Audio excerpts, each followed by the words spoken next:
Annie O'Brien. I'm a research assistant and the editor of the new Ask Annie advice column. And today I'm taking Sarah Sachs, the Culture podcast host, on the perfect Valentine's Day date.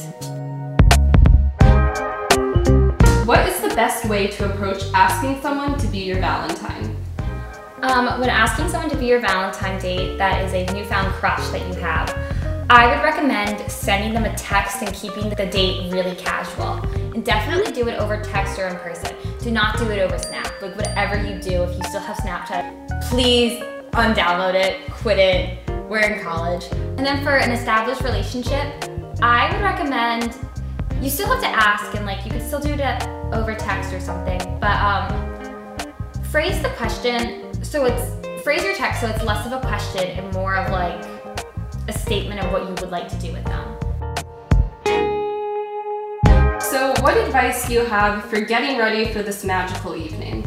I think you should follow the 1% hotter rule. Every person has at least one thing they can do that'll make them just like 1% or a little bit hotter, and it usually should be like low effort, really easy. For a girl, for example, like sometimes putting on eyeliner just like adds a little bit of attention to your eyes, and it's something special you don't do every day.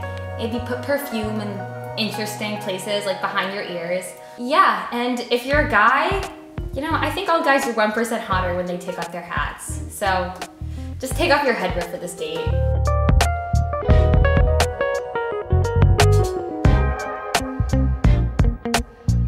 So Annie, what movie are we seeing tonight and what makes this such an ideal date activity? So we're gonna see Puss in Boots because I think it's a very easy movie to watch, and I think it's like nostalgic, and you want to have those like nostalgic, warm and cozy experiences with someone that you like. I think in movie theaters, a really good classic date because I think it's dark, and I think there's something, again, like I think there's something childish about it, you know? So what is the ideal date activity to do after seeing a movie?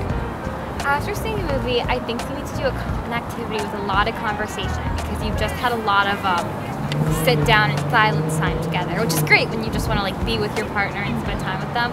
But I think, you know, you need to like let the juices flow and let the conversation flow. So a nice walk is preferable. So what advice do you have for the perfect Valentine's Day dinner? I think the perfect Valentine's Day dinner is an experience. So, you know, I think you should play with your food and make some pizza.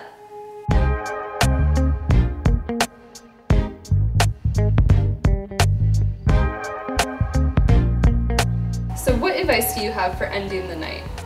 Well, first, I think you gotta assess the vibe and make sure everyone's on the same page. I mean, because even if the date was good, sometimes it's best to just end it and send a follow-up text the next morning, you know?